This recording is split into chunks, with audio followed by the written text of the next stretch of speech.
Have Lieutenant Colonel Tony Shaffer, retired, back with us once again. Tony, thank you so much for your time today. Thank you. It's always great to join you and have conversations that I'm sure will be interesting and probably a bit funny on my part because I'll be a little bit snarky, but I'm sure you're fine with that. Bring it on, bring it on. And of course, you can find Tony at probably the Twitter handle that stood out for me the most over the many years. And there it is, T Spooky with an underscore between each one. And of course, Tony, New York best-selling author, President of Project Sentinel. 40 years, I think 40 years experience of global and national security. And you find him regularly on Newsmax and elsewhere. But Tony, I think I saw one of your videos or one of your tweets in the last week or so, and it was titled "The Complete Failure of the Joe Biden National Security Policies Are Moving the World Towards Another World War." Yeah. That's a good starting point. You want to unpack, because it's quite forceful in that comment. Let us know why you think that he is leading us towards a world war and how it's failed. Thank you for that question, and obviously thank you for having me. So, if we accept the 1945 going forward global order, Mark Milley lectured me when I was on the Trump transition team. Mark Milley lectured me on how important this global order that was established in 1945 was to the continuation of civilization. So if you accept that, because Mark Milley worked for Joe Biden as the chairman of the Joint Chiefs, if you accept what Mark Milley said, and that's something that Joe Biden absorbed, which I tend to believe he did, if you accept that global order as the primary protector of global commerce, then Joe Biden is failing, because that global order is in disarray. So if you consider the need to have a global order, now between you and me, I don't, but I'm just, I'm giving a premise here that everybody else lives by. I just don't. It's not that I don't care, but I don't care. But if you accept that as the premise, that this 1945 ordered, this rules-based interaction, then he's failing, because everything that was rules-based is gone. You're looking at the issues regarding Russia. Russia has said, das vidanya, we're out of here. We're going to go do our own thing because you all don't like us. Putin has said this. It's like, you don't like me, I'm going to take my oil and gas and go play with another guy named Xi, and India, by the way. And by the way, think about the craziness. Everybody doesn't want to buy Russian oil, but then they send it to India, and then India resells it at double the price. Like, oh, that's a really good use of sanctions. You're still paying Putin, but we're pretending we don't know we're getting Russian oil. I mean, come on. Who does this? Anyway, but this is the way that the international class soothe themselves. Oh, we're not really buying Russian oil. Yeah, you are, at a higher price, but that's okay. Anyway, I'm sorry, I digress. So if you look at Russia, and by the way, I think we've made huge mistakes with our Russian relationships. I think we should examine the issues regarding Russia and Ukraine as they are, which is a regional conflict based on literally hundreds of years of tradition and interaction. We should not be involved, but I digress. Anyway, then we go to China. China has said, CCP has said, yeah, we intend to dominate the Pacific Rim, and we're going to take back Taiwan, either by hook or by crook. And they've said it publicly. They said it to Biden's face. So that obviously is going to upend the international rules-based way the globe does things, and Biden's buying right into it. So those are the big muscle movements. The smaller muscle movements are Iran. Iran is a Persian nation, and I admire the Persians. I just don't think that the mullahs, who are Islamists, are doing well within the context of Persia. Persian people are much more European than they are Middle Eastern.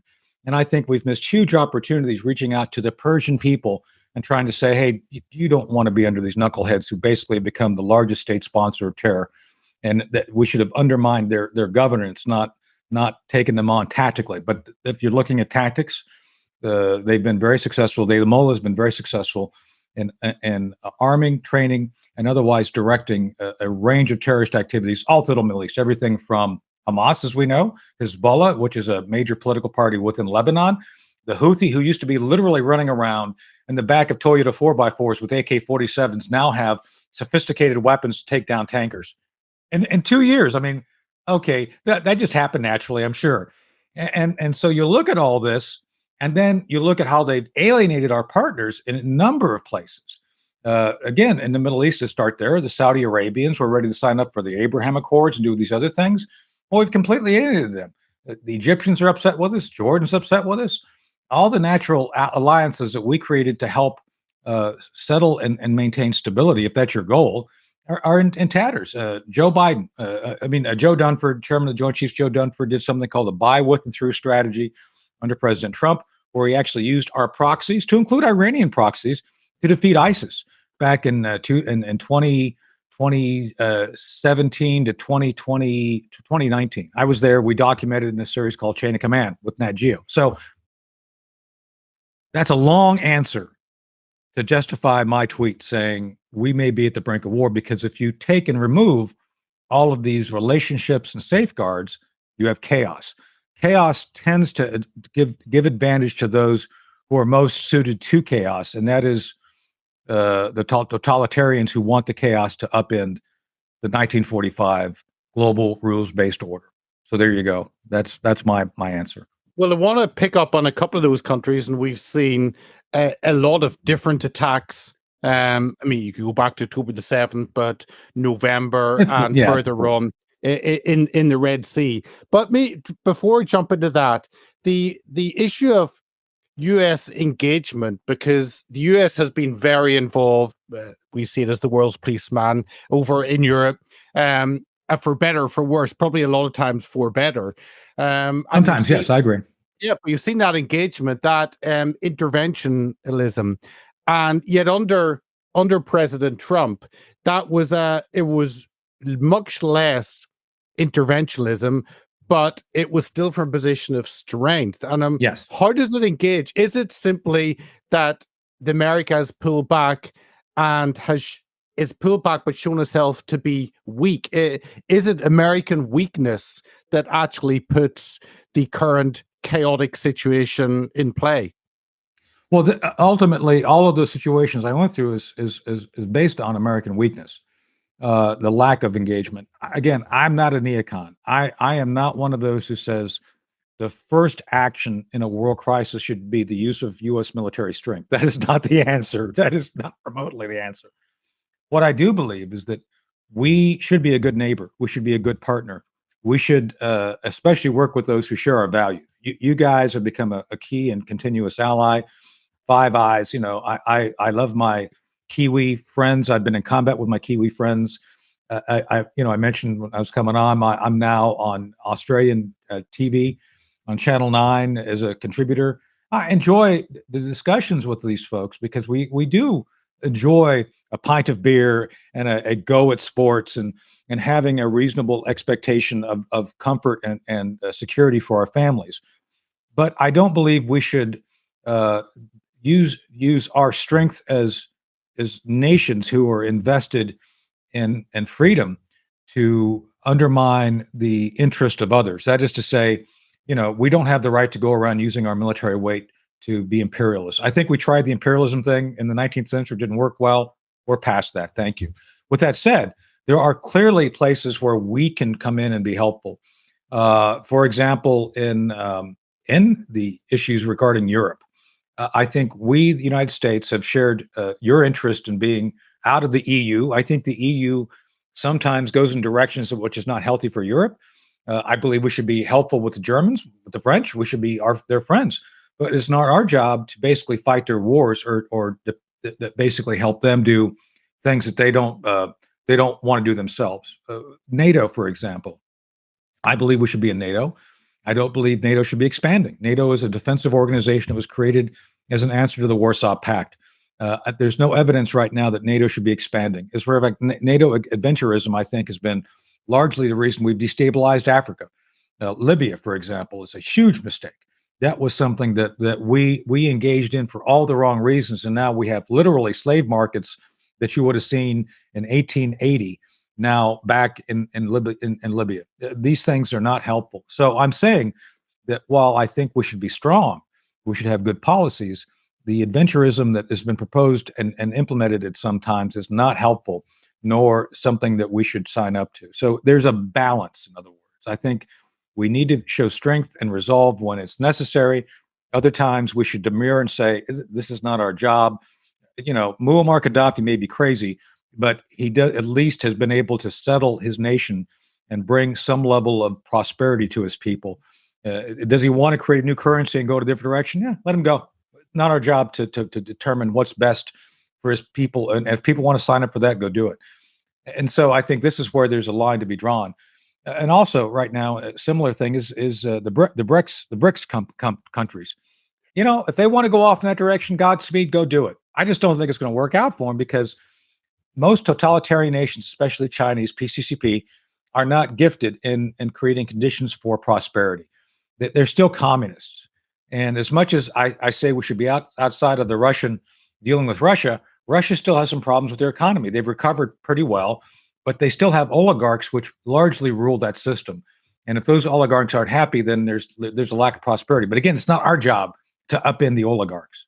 The system will collapse on its own weight or prosper on its own merits of prosperity. It's not our job. But this is where I think we should not be the world policeman, but we should be someone who has a vested interest in making sure our neighborhood's in pretty good shape. Well, let's pick up on some of those, because in November there were numerous attacks on shipping from the Houthis, and the UK media said it was in response to Israel's bombardment of Gaza. Yeah, no. And I'm not sure whether that was a Houthi statement or simply our media, but the attacks we're seeing, is it because it's 7th of October, or is that just being used as an excuse? No, it's been an excuse. So again, the Houthi didn't arm up overnight. They didn't get these things, they didn't get these things on the 8th of October and then start shooting. It's like, oh yeah, we're going to respond. It's like, no, you and I both know. We've been around, my friend, long enough to understand if you're going to put weapons that are used for targeting international shipping the size of tankers and big old container ships, that doesn't happen between the 8th and 9th of October responding to the 7th. It doesn't work like that. So again, as I mentioned in the run-up to this, the Houthi went from literally a tribe who were able to politically upend the legitimate government of Yemen. By the way, the UN actually said that they felt the Houthi rebellion should be put down and the legitimate government of Yemen replaced, put back in power, and the Saudis were supposed to do it. Nobody talks about the fact that the UN is on the side of the opposition government who's trying to get back in power. Nobody talks about this. Nobody. There's not a word about this. Not a word, because the international media has pretty much conspired with the Iranians to kind of, this is not the rebellion you're looking for. These guys are, Houthi. They're good guys. Like, they're not good guys. They're essentially paid militia, organized and supported and trained by Iran. So that's why you see this all playing out. It's all, for better for worse, coordinated by the IRGC and the Quds Force. That's why it's, I've said, that's why Trump was effective. If you, as the Iranians, want to organize all these militias and do all these bad things, then there's going to be a price to be paid. And that's where Trump got it right. So where was Soleimani? Where was he killed? Do you remember where he was killed? Iraq. Sure. He wasn't in Iran. So Point made the point. You come on Iraq, you come to Iraq ground, you're going to pay the price. And he did. It's very simple. We didn't assassinate him in Iran. We didn't go after him in a place where he was technically okay to be. He was on ground, for better for worse, that we controlled, and he was killed. I don't know what else to say, but that proved the point. There's going to be a price paid if you go and do things expeditionary in an expeditious way outside of Iran. And so that worked. It put them back on their heels. And let me tell you, most of these guys are cowards. They are not. Well, where's the Hamas leadership? It's all in Oman. These people are not brave people. And so the moment you put pressure on them directly, you go after the principles, not the principles as in philosophy, the principles as in leaders, they back off because they will not continue to do things if they think their life is being jeopardized by their actions. Well, everyone wants, I get the world wants countries to rise up and actually have a positive influence in the region. And the big countries you have are Iran and Saudi, with possibly Turkey as well. But is it a case that the US said, well, Iran bad, Saudi good? I mean, where does the West fit into that regional conflict to try and bring some stability? That's a great question. So the Sunni Shia split is something that I've talked about and that we should not be in the middle of. And that's what we are. We basically the Sunni are the Arabs. They have been essentially split off. There's two sides, the Sunni and Shia. Shia are the Iranians, the Persians, and there's been a split in Islam since the beginning. Now, the larger group is the Sunni. The Sunni are the larger of the two groups. The Shia are the smaller. And as the minority, the Shia have been working, I think, double time to get their version of Islam promoted. And this is the underlying thing that people don't seem to understand, and something that I don't think we're going to resolve is that this split is why you have, militant Islam. Militant Islam is based on a number of things.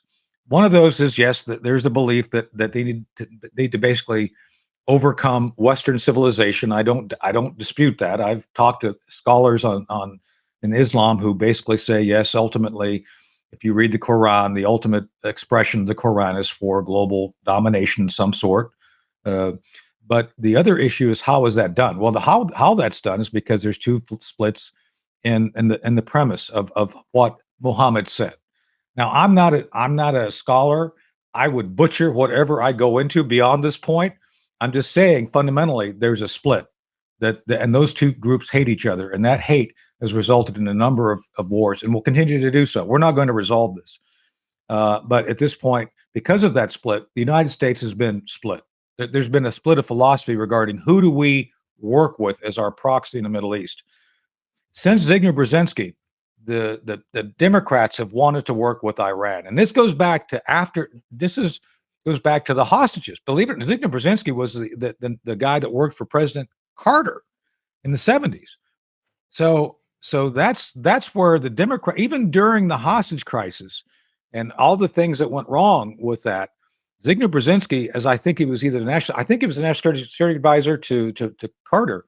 By the way, as a very young high school student, I bought a vase for Zbigniew Brzezinski and a sweater for Amy Carter because they visited Lisbon. I went to high school in Lisbon, and I was working. Yeah, I know. I've worked for every president except for this knucklehead right now. I've got a thing on my wall up there to thank a specific appreciation for serving the Clinton, the Carter White House. And I'm not joking about this anyway.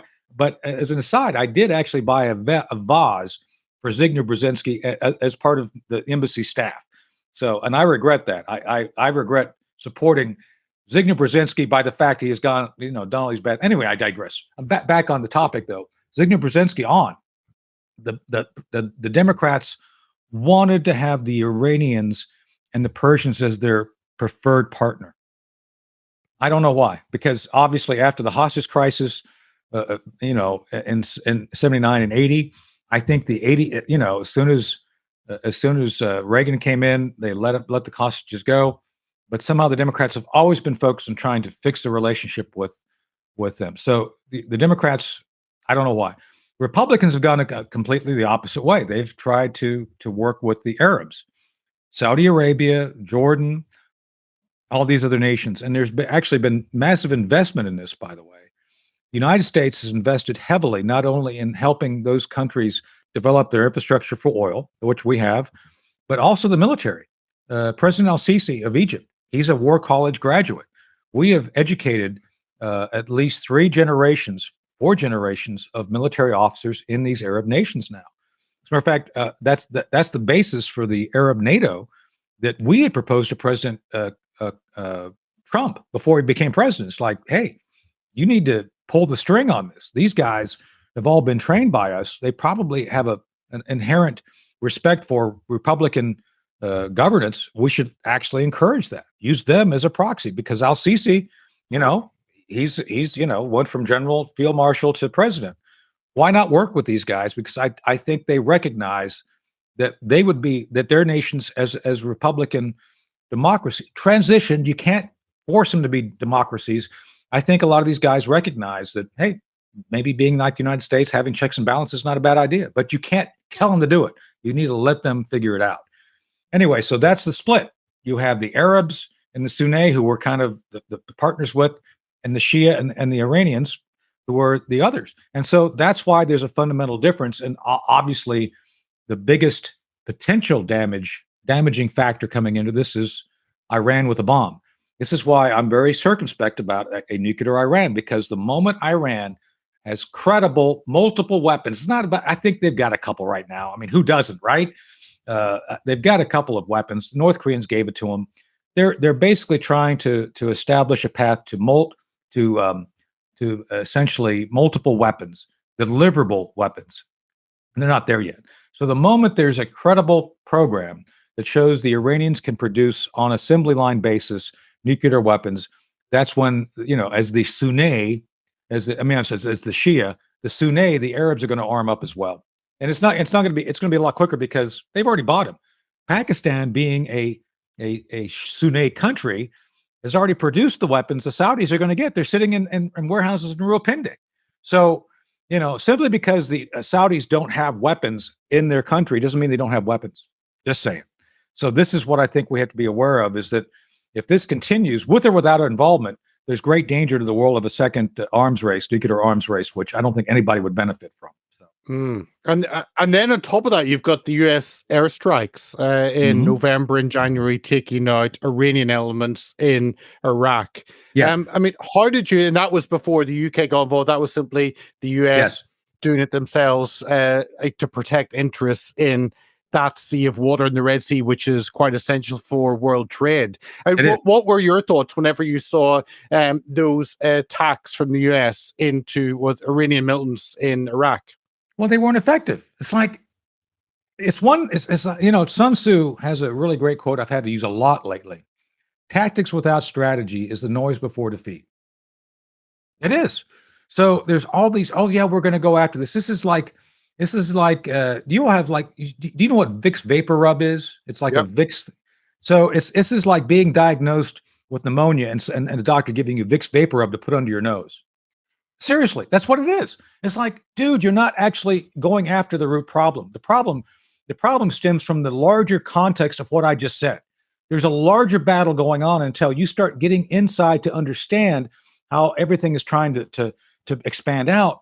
You're going to simply be, trying to treat symptoms without going at the cause. And I think my lesson is this from dealing with being a friend to and mentored by the Reagan folks. Always play the man, play the leader, don't play the policy.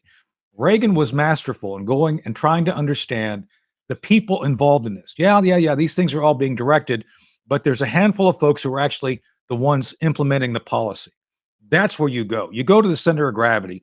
You don't go treat everything like it's equal. You need to go so we don't do that. Soleimani, you go after the guy in charge, Soleimani. He paid a price for what he did. We're not doing that now. It's all about just trying to do a good show. Most of the attacks that we've conducted, the United States, over the last 3 years have been essentially superficial and ineffective, because they're designed to be that way. The Central Command folks involved, Fifth Fleet and the military forces that are, the Air Force, they're told to basically hit things which don't kill people. It's not going to work, because until you start killing people, they're just going to keep building and growing, because that projects weakness. And that goes to your point. The actual use of military force without outcomes sufficient to cause a change of behavior demonstrates weakness. And we've demonstrated weakness over and over. Well, then later on, you had the UK been involved. We might have provided maybe, I don't know, 2 or 3 planes. I don't think we have many that work or many pilots that work. We've got a You massive guys are in a tough recruitment. situation, right? I agree. We can't even send one of our carriers to the Middle East because we don't have enough sailors to actually I make know them it's work. terrible. But It's terrible. but anyway, the UK are probably the ones the US would have traditionally looked to, because the EU and the European nations don't really do anything and take so long. And I think France refused to be involved, and other countries refused. So it was the UK on that strike. What does that mean? Because obviously you need regional stability for the sake of commerce and trade. Yeah. And yet no one seems to want to deal with this problem. With the US, it's a little bit. The UK will pop up every now and then and send a few aircraft over and then sit back and hope that fixes, as you said, this regional ruction, this regional clash. Again, what were your thoughts when the UK joined that, and how far does that go in actually fixing the problem? Well, it doesn't fix it at all, but it demonstrates the point of pain that you all have. So let me explain something I think you probably already know. Maybe your audience doesn't know as much as they could or should. Much of the liquid petroleum gas you all use as England comes from Oman. That's a long way from the UK, right? I mean, that's a trek. So I've talked to military officials in your MOD, and they don't like admitting it, but yeah, we'd like to find a place closer than Oman that we can get, natural gas from. And they've talked about Algeria, and there's no infrastructure there. And then there's Ukraine. Oh yes, let's go in with Ukraine and try to see if we can push Ukraine out from under Russia, put it into the EU, so we can get liquid petroleum gas. So I'm just saying that the UK is kind of heavily invested in that because there are specific interests in the natural resources there, and underlying the whole the nationalism and Vladimir Putin. It's all about gas. Sorry, folks. Putin. I'm not a fan of Putin. But it's all about not allowing the EU to take over Ukraine and use it as a resource instead of Russia. Because when this all happened, the whole Maidan revolution, all this other stuff occurred when great gas and oil resources were found in the Donbass and Black Sea. So I'm just saying, was that accidental? No. It's like, oh my God, these folks in Ukraine could eclipse Russia production. So we want that. So just everybody needs to look past the whole reason that everybody's fighting for this. I don't want to go down that path at this minute, but I'm just saying the UK has had an issue for a long time trying to find stable and sustainable resources for its people. And you should. I mean, I'm not being critical here. It's not like I'm saying, oh, this is bad. It's like, no, you guys, your people. I love the British. I've spent time in Warwick University. I love, going around Coventry. I want to go spend more time there because it's a great country, great people. But at the same time, you guys are being put upon for oil costs, for energy costs. And so that's part of the issue and why the British, I think rightfully, are jumping in to defend that 12% of commerce that goes through the Red Sea, because it's going to affect you guys more than us. It's going to affect everybody. But BP is now backing out, British Petroleum. That's in the name. And then you got Maersk and other big shippers saying, hey, we're out of here until this thing is stabilized. So I have no problem with the concept of military force being used to maintain the commerce that is necessary for the world. I have no problem with that at all. As a matter of fact, I'm a big fan of Egypt. I like President al-Sisi. I've been there. I've been on delegations. The more that they strangle the shipping, the more the Egyptians lose revenue. So again, I'm looking at this from a perspective of how does this affect our neighbors? Not about us as imperialist nations as the United States are being, it's like, hey, our neighbors are having a hard time here. We should jump in and help out. But then again, we, the United States, are jumping in and not being effective because that's the policy. They don't want to be effective. They're not actually doing things to win. They're doing things to put up a good show. Oh, we're sending airplanes in there, but they're not actually achieving any military objectives, which would result in maintaining commerce. So that's a long way to answer your question, but I wanted to get that all in there. So it was interesting. I think whenever some of the Houthi groups had attacked a US ship, I think it was middle of this month, and I think that was after, I don't know if it was the Biden regime, probably Biden regime, branded or designated the Houthis as global terrorists.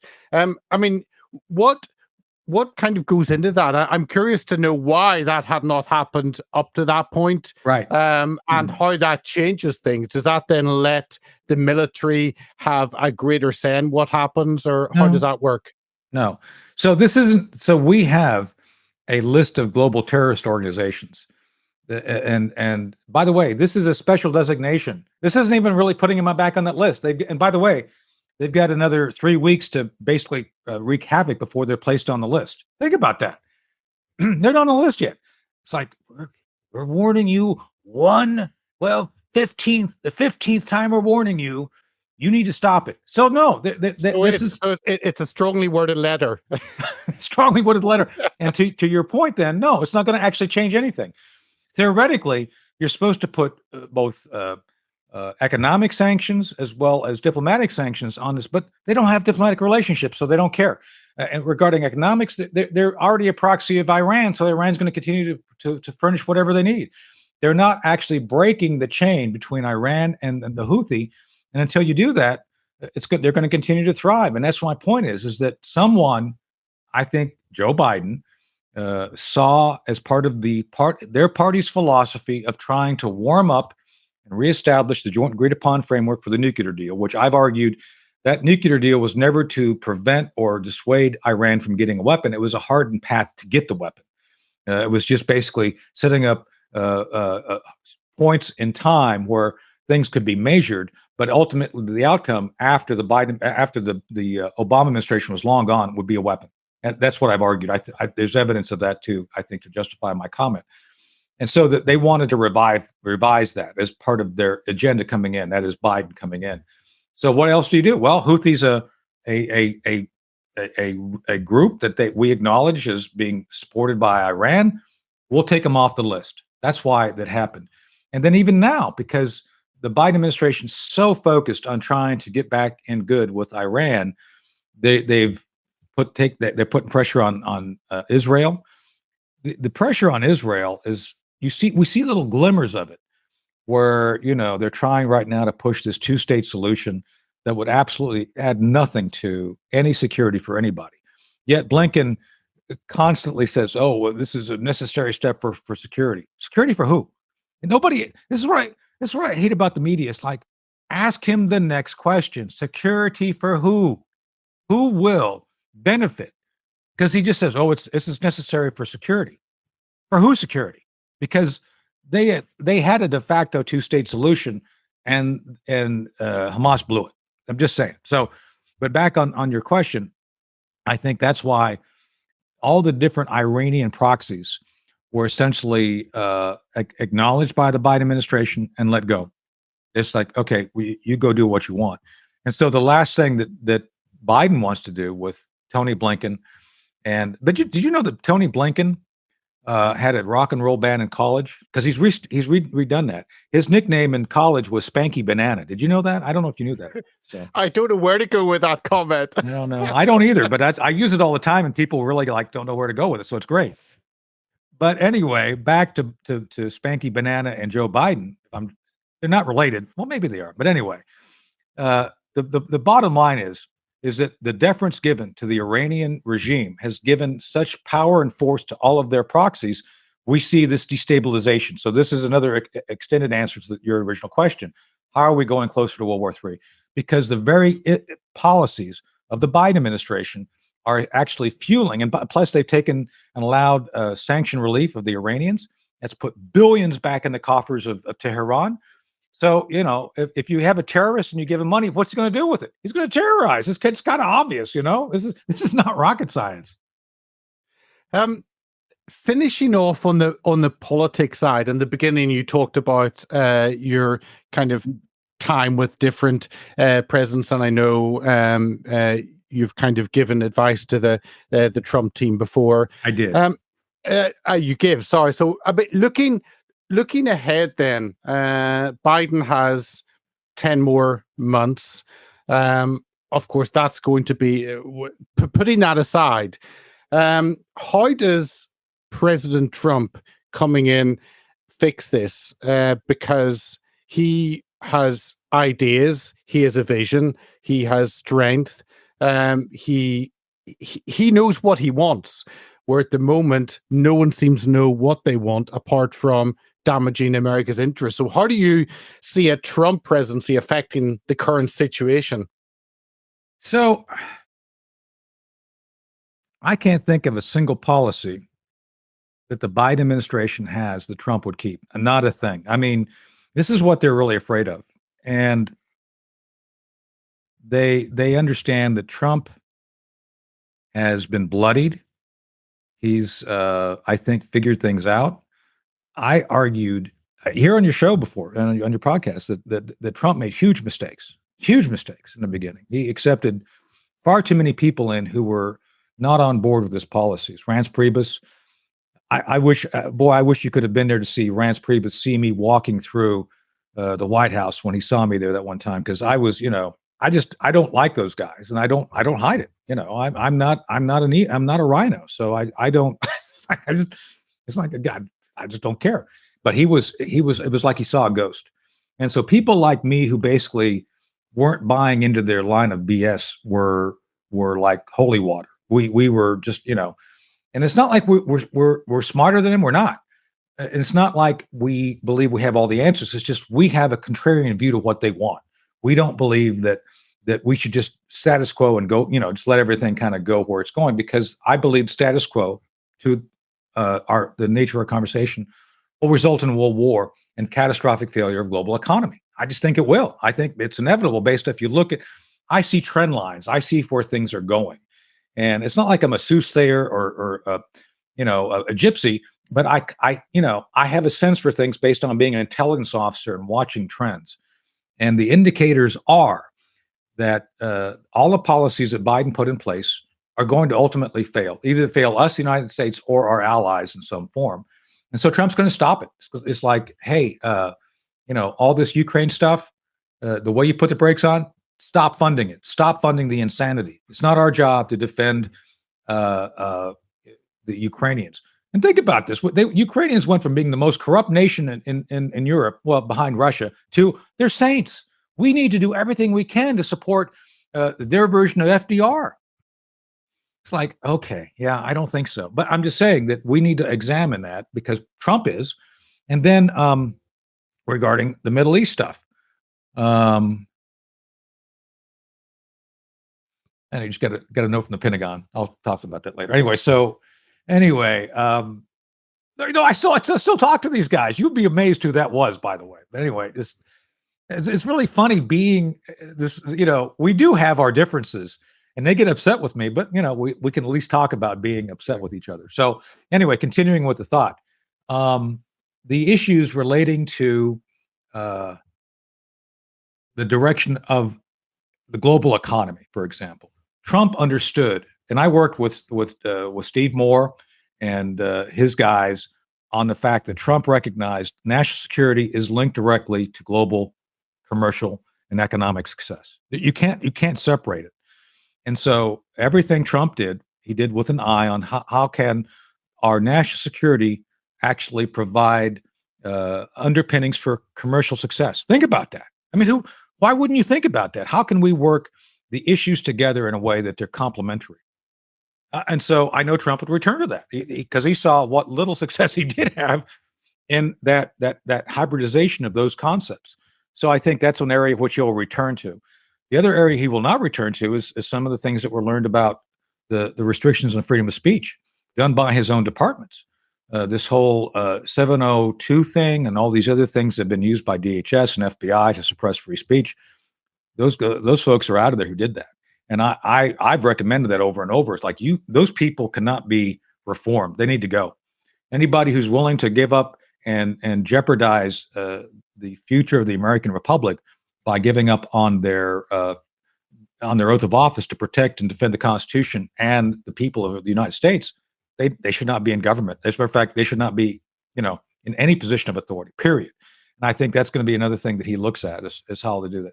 There are efforts right now to examine who should go in with Trump. I don't want to get into detail because it's secret. But there are people talking right now about what should be done to reform the bureaucracies, all of them, should Trump win. And I think, again, that's something else the left knows. It's like, yeah, he's going to come in this time and kind of really clean house. What you should have done last time, you should have really removed all the Biden, all the Obama and Bush 43 folks out of his thing, out of positions of authority. He did not. He didn't. And the result was 2 impeachments and catastrophic failure of policies based on them being undermined from internally. So I think that's what the biggest fear is from the left, is that they know the game is up and that if he wins, he's going to come in and clean house. Well, Tony, I always appreciate you coming on. Your expert analysis of especially what we're seeing over the last few months in the Middle East. It's always bang on the money. So thank you so much for your time today. Oh, look, I enjoy our conversations. I always say it's good to be with you, and I look forward to hopefully being back in the spring sometime to talk to see how much I was right about.